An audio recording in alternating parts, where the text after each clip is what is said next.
But after I dug the 2 apple tree holes in the goat area. I don't know why the goat area. It was just like, just dig a hole, no big deal. Yeah. I didn't really need to pick or anything, just shovel and shovel and shovel. It was kind of like sandy. Uh-huh. It was pretty easy digging.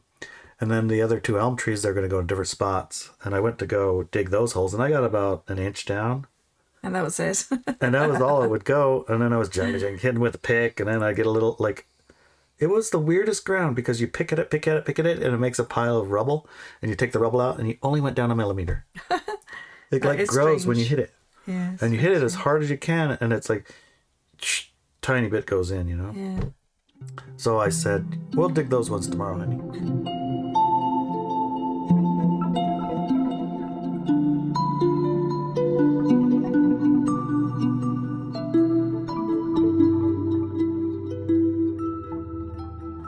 All right, welcome to another episode. I'm driving to the rest.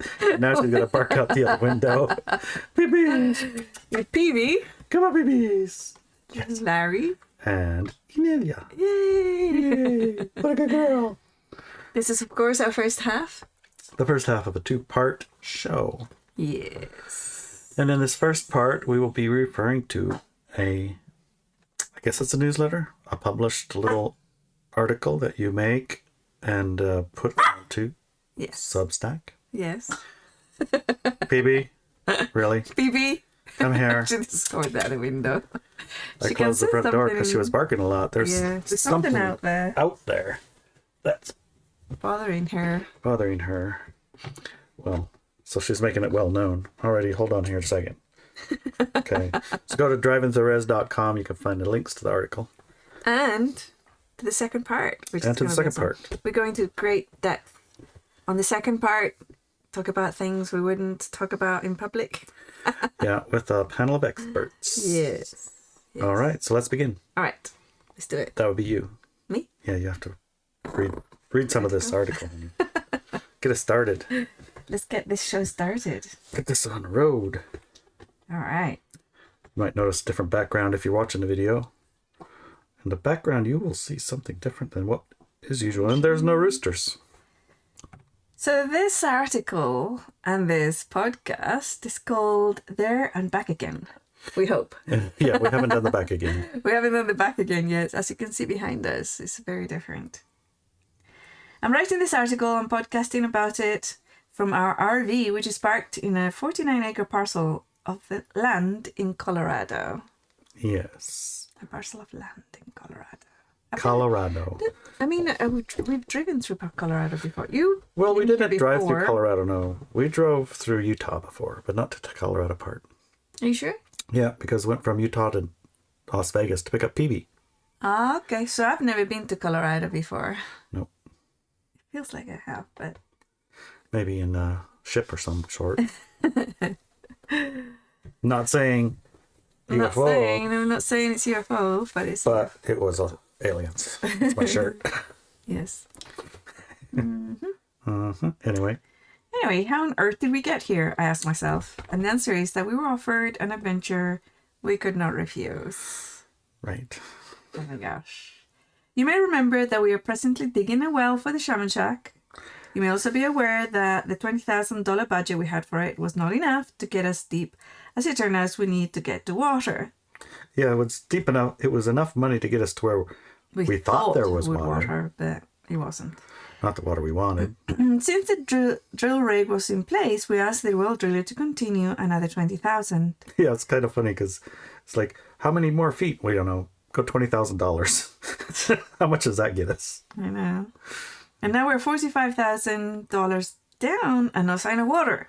Yeah, so apparently $20,000 gets you $25,000. Yeah. Deeper. 450 feet down. Yeah, 450 feet. Our next guesstimate for the depth we need is 150 feet below sea level, which is approximately 20,000 more just for the digging. Yeah, once you get the hole, you got to get the water out of the hole if you get water. Yeah. But you don't get a guarantee you get water, but you do get a guarantee you got a bill. Yes. This is a depth none have gone before here in the area, but it's common enough in some other areas. Right. And, the area we're in, and even in parts of Washington, they go to 1,000 feet routinely. You mean we're in right now in Colorado? Yeah. Yeah. 1,000 feet, yeah. Why is this all relevant to Colorado? Because to raise the rest of the funds, we placed our first home, our liveaboard classic yacht, Inelia, for sale.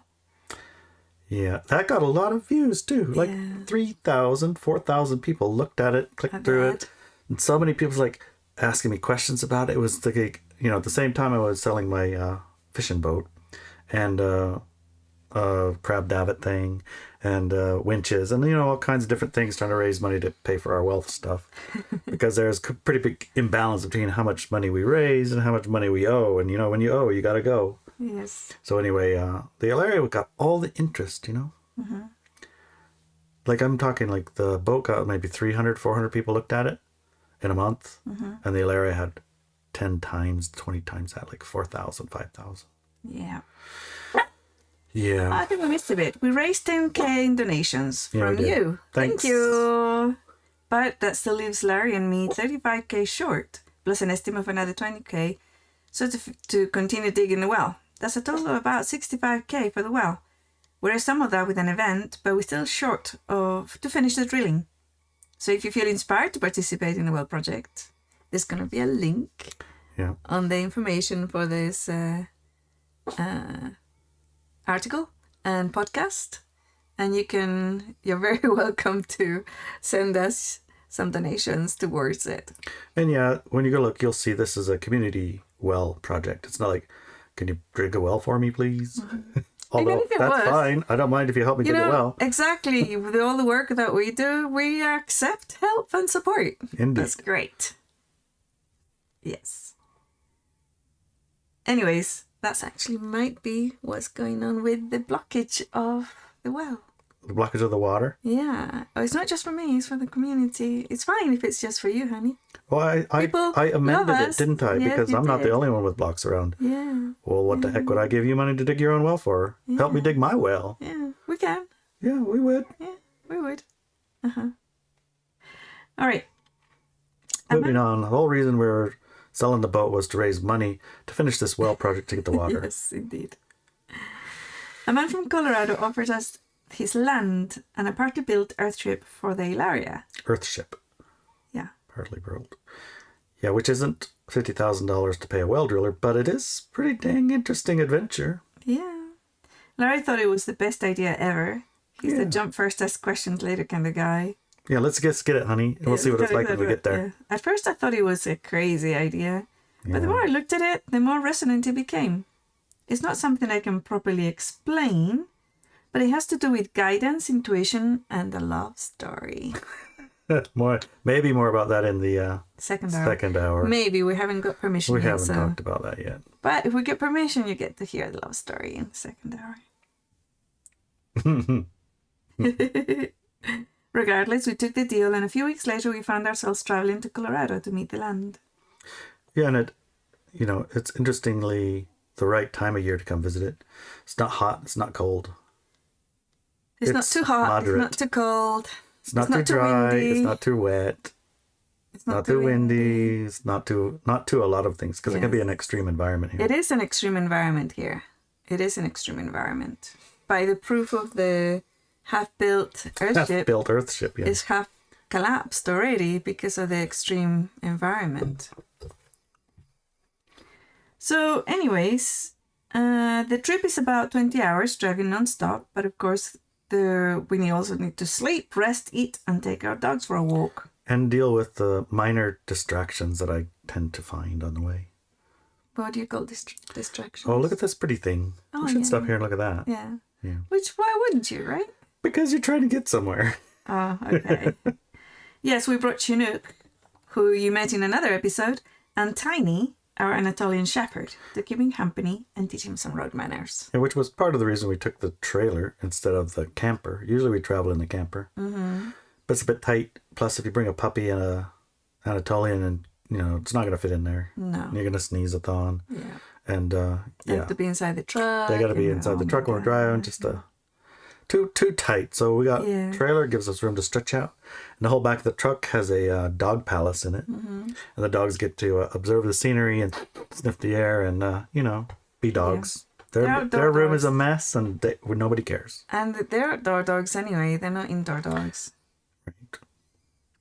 Anyways. It took us 2.5 days to get to the land. Which is practically miraculous. We towed our RV trailer, which made the trip more comfortable overall, and gave us a place to stay on the land while we were here.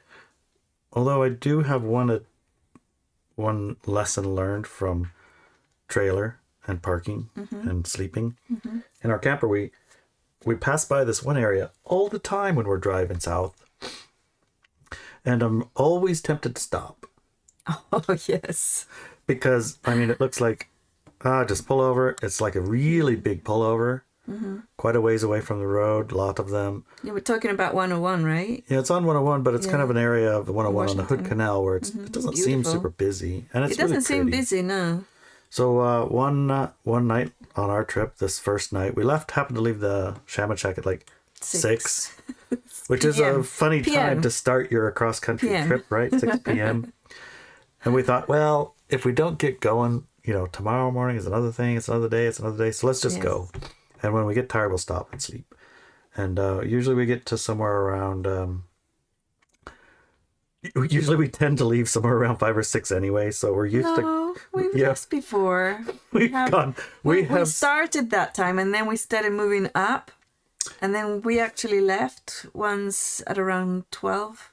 So we have actually done that before, but we've done it more often than not, and we've ended up in this area of Hood Canal more often than not at 11 or 12. Yeah, where your tires like I can't go on anymore, but where are we going to stop? So these little side of the road pullouts look pretty attractive. So with the trailer, I figured, what the heck? Because it's another hour or 2 hours driving. It's 2:00 in the morning. Let's just stop on one of these pullouts for once. Yes. And get some sleep.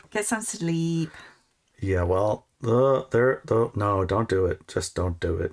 What happened, honey? We were on a hill, kinda.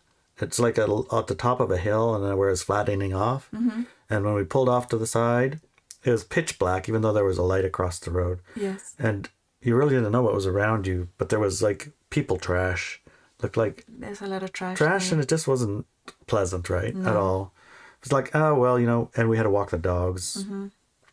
Walked the dogs, and it turned out we were on a busy highway 101. It turns out there's people driving by at 60 miles an hour. Yes. Big giant trucks, little trucks, semis, vans, cars, everything. Yes. So it was hard to walk the dogs because you're right by a giant busy road.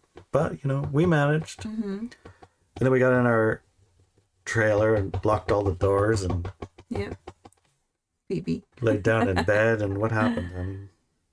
Then more trailers started. Oh, some of those big trucks stopped right next to us. Turns out that giant pullouts were for the semi trucks to check their load. Yeah. So they're like, when they park, blah, blah, blah, blah, blah, blah, blah. And you're thinking, are they going to come knocking on the door? What's going on here?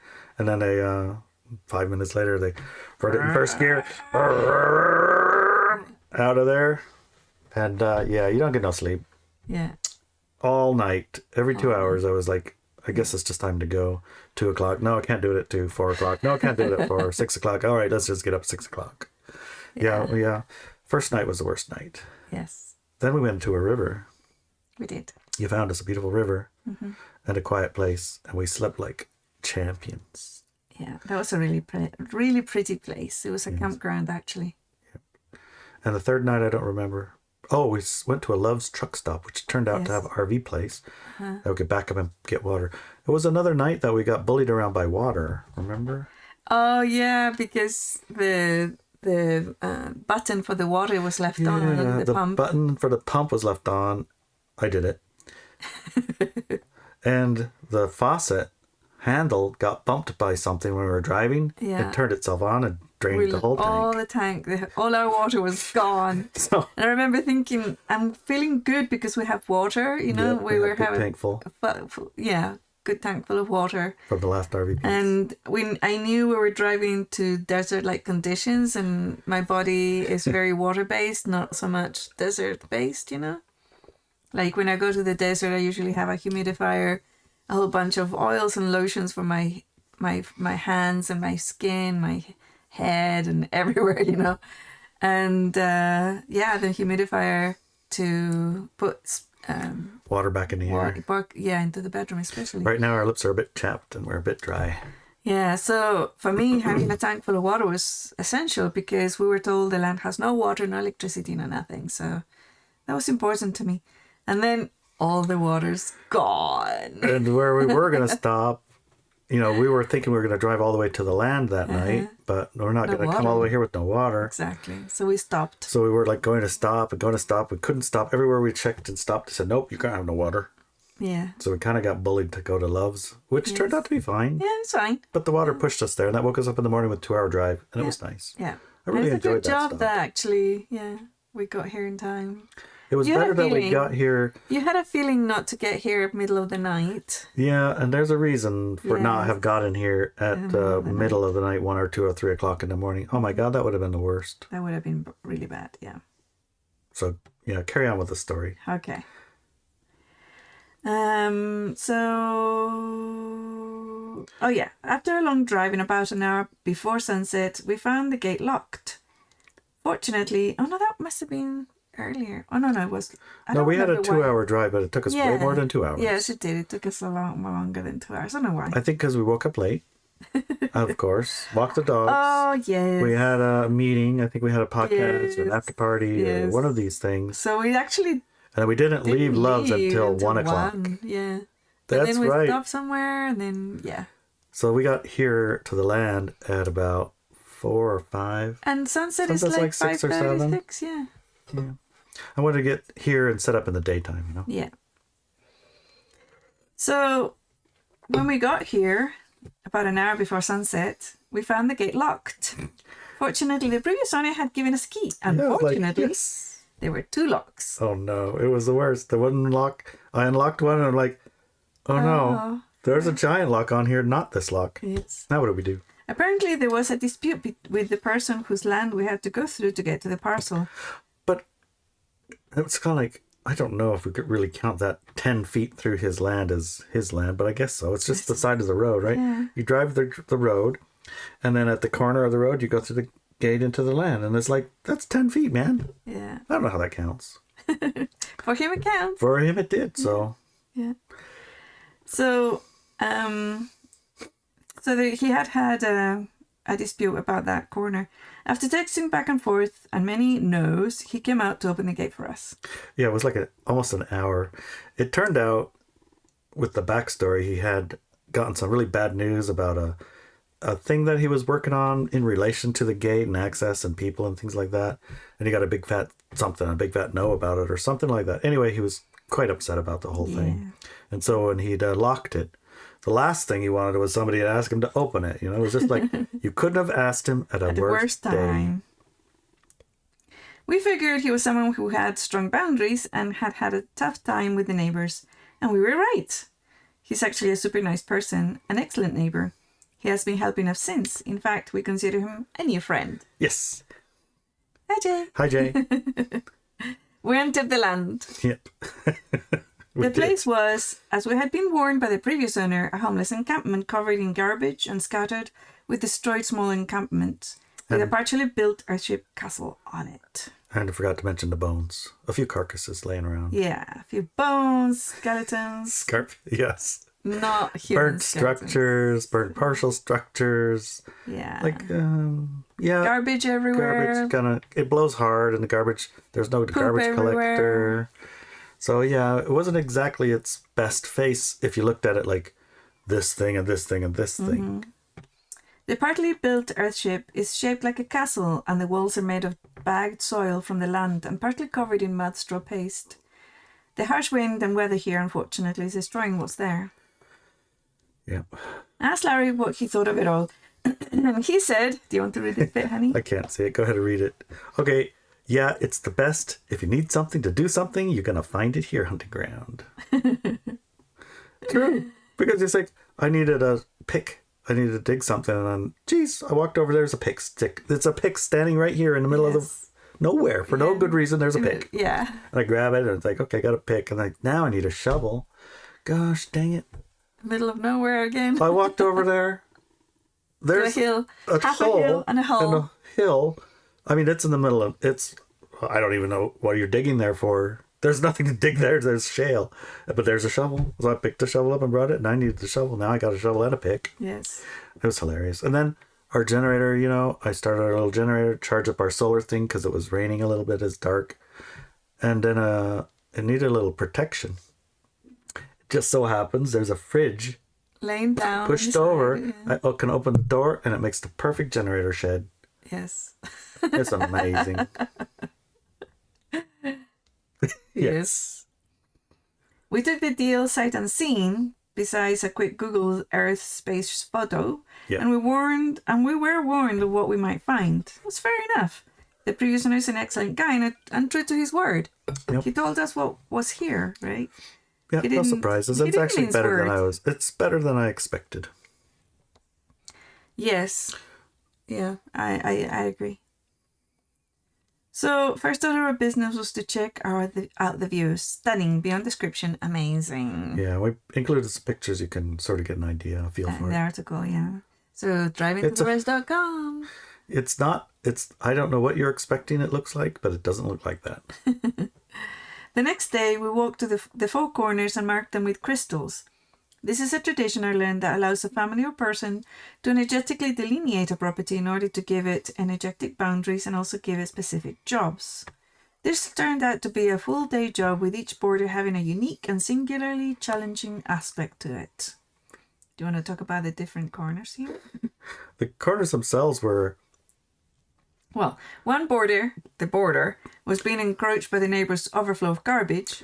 And Yeah, then they're kind of like a Tinkerville. Yeah. They got like 17 cars and 32 trailers and just like what the heck?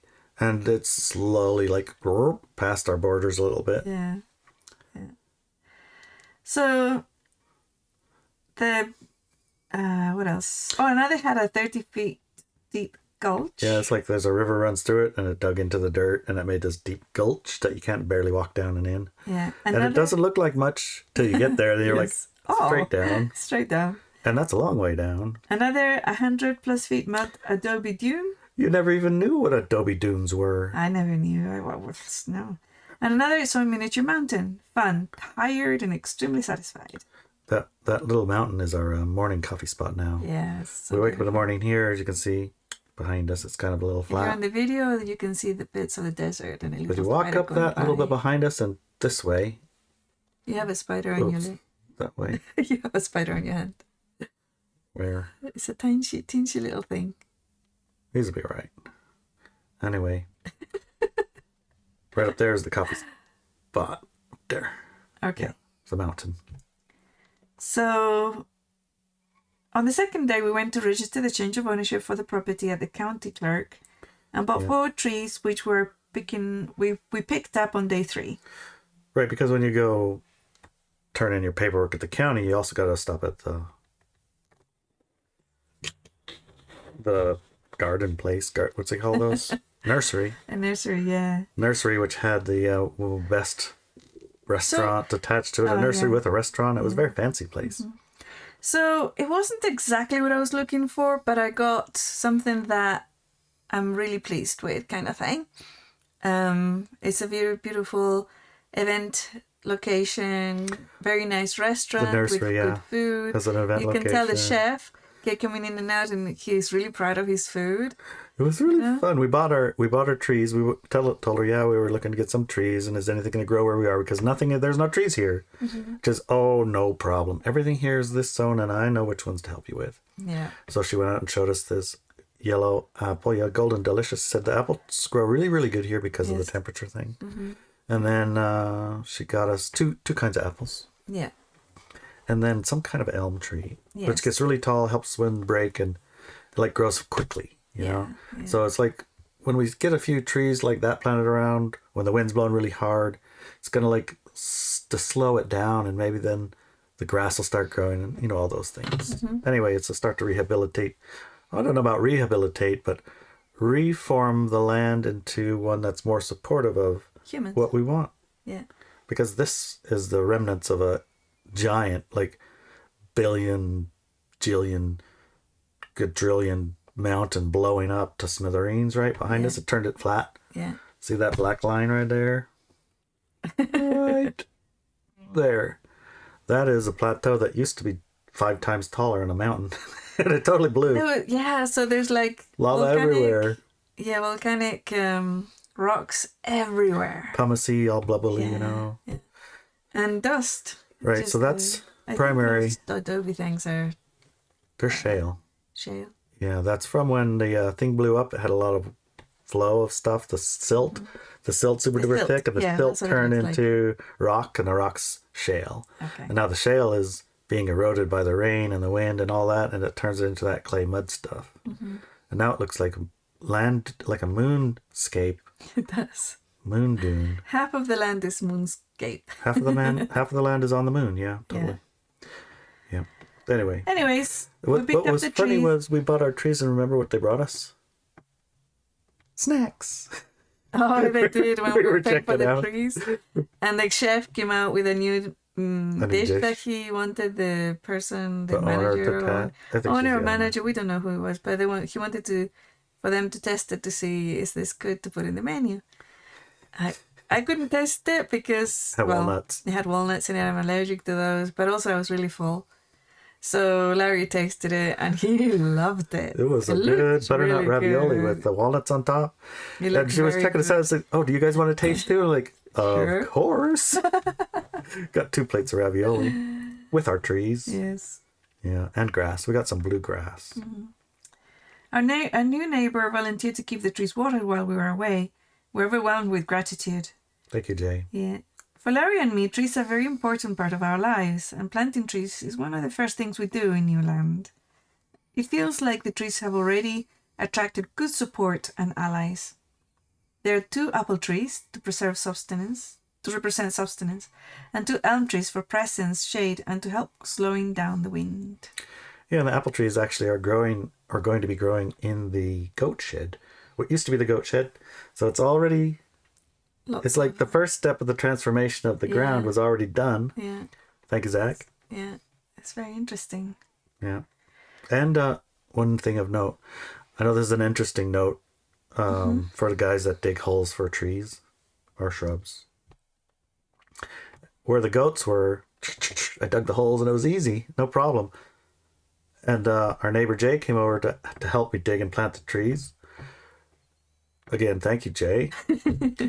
But after I dug the 2 apple tree holes in the goat area. I don't know why the goat area. It was just like, just dig a hole, no big deal. Yeah. I didn't really need to pick or anything, just shovel and shovel and shovel. It was kind of like sandy. Uh-huh. It was pretty easy digging. And then the other 2 elm trees, they're going to go in different spots. And I went to go dig those holes, and I got about an inch down. And that was it. And that was all it would go. And then I was hitting with a pick, and then I get a little like... It was the weirdest ground because you pick at it, and it makes a pile of rubble, and you take the rubble out, and you only went down a millimeter. It like grows when you hit it. Yeah, and you hit it as hard as you can, and it's like tiny bit goes in, Yeah. So I said, "We'll dig those ones tomorrow, honey." Jay came by that night. He said, "You know what? On Monday, I'm going to rent a backhoe. Why don't we just backhoe these? Spare the cost." I'm like, "That's a good idea, but we ain't going to be here on Monday," right. Which is tomorrow, and we are going to be here till Monday. Well, so, we plan to leave first thing in the morning. See how that goes. We'll see how the plan goes. Either way, I put those 2 holes, the holes that I couldn't dig. Jay came over when we said we were going to be gone. He said, "Well, I'll help you anyway." He has like 100 holes that he's dug by hand to make his fence. That's crazy. Yeah, I didn't realize how hard it was. When he came over and I'd already dug the apple ones, and he looked, he's like, "Oh shit, you already got those dug." I was like, "Yeah, they were easy. I don't know. It's no big deal." He's like, "That's the first time I've heard of that. I've never seen anybody dig a hole here yet." So it's like, "All right, well, let's go dig the other 2. I said, "Yeah, that were harder." And it's like, "Okay, good." So we already have this big metal pole with a, sharp point at the end. Yeah. I mean, it's like 10 feet, 8 feet tall, maybe 9 feet. It's big. Yeah. You bash the ground, and then you dig out an inch, and then you bash the ground. So we did that for a little bit. Until it like stopped. It's like stop moving. It's like all the bashing you do and nothing was happening. He said, "All right, go get a bucket of water and pour it in." And he was expecting me to start arguing, and I said, "Okay." I went and got a bucket of water and I poured it in, and he looked at me and says, "Well, that's unusual." I said, "What?" "You just listened." It's like, well, shit, I don't want to dig that hole any more than you want to. Pour some water in it. Sounds good to me. I'm sure usually you'd get like, but it's going to turn to mud and blah, blah, blah, blah. And he said, no, just watch. So pour some water, now go in another bucket, pour another one in there. All right, let's go work on the other one for a minute. And we went and worked on the other one for a minute. We're digging, and we're getting to the part where you just can't dig no more. It's literally cement that when you bang on it, it makes dust. It's pointless, fruitless. It's no point. So he said, okay, now go get some more water. And I put the water in there, and he said, let's go to the other hole. I went to the other hole. The whole bottom turned into, it like puffed up. And then you pour a little bit of dry dirt on it, and then you put your shovel in there, and it's the easiest thing you've ever done. The dirt just comes out all by itself. That's amazing. It was incredible, and it was soft. And then when you get to the hard part, you pour more water in. You just keep doing that. He said the best tactic, that's his favorite tactic, is to get down to where you can't dig no more, then pour some water in there and come back 24 hours later. That way you have plenty of break between digging. Right. Yeah. But it really only took about 3 hours, or not even that, an hour. Nice. Either way, I got the 2 elm trees. This hole's dug with Jay's water in the hole technique, which he was very happy to have shared. And I was so happy to have learned. So sometimes, just zip it and open it and just let those around who've been around, let them tell you what they know and see what you learn. Anyway, let's go. So when we got back, we started cleaning some of the garbage up and also putting away building materials that had been left exposed outside and were getting damaged. Yeah. When the job is huge, take small steps, a bag here, a pile there, progress. Something big, something small, makes the whole thing manageable. Yeah, and thanks, Jay. That's something, here's another little note you probably didn't know. The day before we got here, Jay got hip replacement surgery. Are you kidding me? He'd just come out of surgery? He'd just come out of surgery. And he said, okay, I'll come over and help you move all that construction supplies. It's these big, I don't know what you call them, I-beams made out of wood. They're like 20 foot long. Yeah. And there's easy 100 of them. And they were out in the sunshine, so they were getting bleached and ruined. Yeah. So I wanted to bring them in and put them in a covered area. So at least they'll be good to use when and if we ever need them. And he wanted to come over and help. And I'm like, okay. And so he shows up and he tells me he got surgery the day before we got here, only a couple of days ago, on his hip to replace his hip socket or whatever you do, hip surgery replacement. I said, well, you don't need to help me with this if you just got surgery. Don't hurt yourself. And he said, I wouldn't have offered if I didn't want to. So I said, well, okay, I guess I have heard that it's better for recovery if you use it until, it keeps the blood moving. And I don't know, it helps recovery faster. So I was like, okay, if you want it, that's fine. But, if it starts hurting, don't be shy to stop. Right. So we got to going, right? And he was limping. I tried to figure out, without saying it, how to put him in the place where he had the least amount of the weight and climbing overs and the weights and the time. So he's at little short distances. And I maneuvered it so that I did all of the climbing and the lifting and the heavy stuff, and he could do the helping and the moving. And you could tell he was starting to get tired, but even though there was like 6 or 8 left, I was like, Dad, don't worry about the rest. I'll get it. He's like, no, we're going to finish it. It's like, he's going to finish it if he started. He's stubborn. It's stubborn. Like, okay, let's do it. He's very stubborn. I saw that when you were going to move the dog kennels out of the way. Yep. And he says, wait, I'll come and help you. And you just started doing it. He says, stop already. I'm going to help you. Yeah. Anyway, we all have a nice steak dinner or something. I think so. All right, so our initial plan was to stay a couple of days when we return home, but a couple of days were not enough. No. One of the things that struck us both is how radically different this land is to everything we know. It has no trees, no grass, it's dry and plain nature. Half a parcel is made up of strange grey mounds called adobes. They look like grey smooth sand dunes, but the soil is not like sand. It is a bit harder and doesn't blow in the wind. More like dry, dusty clay. The mounds are locally known as the Dobies. A quick search on the name told us that the Adobe Badlands are a feature of the state of Colorado. Well, we will tell you more about this adventure in our podcast, Driving to the Rest, which we're doing right now for the second hour, right? Don't forget about that. And one of the things we will be discussing is the guidance systems that led us here and how similar the situation is with the 3 properties we have acquired in the past. There's certainly a pattern.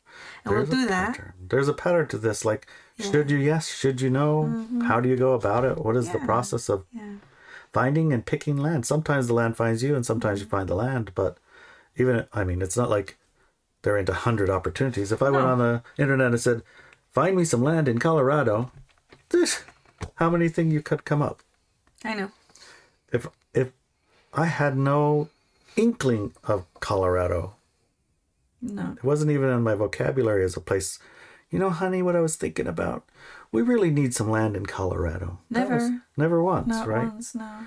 So, you can't ask questions that you don't even know. So how do we end up here? What the guidance is and how does it work? And how do these orchestrations go? And when these orchestrations present themselves, are they something that you should do or not do? How do you even decide all these things? So that's what we're going to go in the second hour over. Yes. And share our stories with a couple of our other properties that same things happened with. Yeah. And check in with our experts, see if they got questions or if they have the same kind of experiences.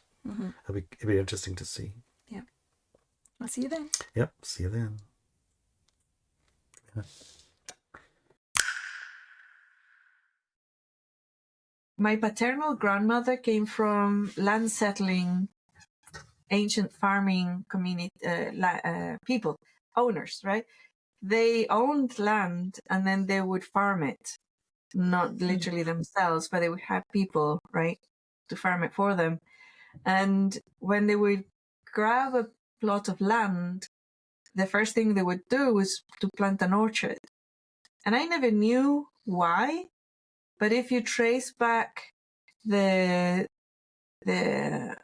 establishing of a land that could be called yours in legal whatever, 1800 and way beyond that, like 1400s, even beyond that.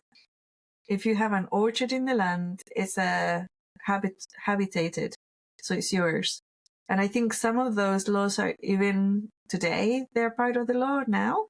Here in the United States. I didn't know this until very recently.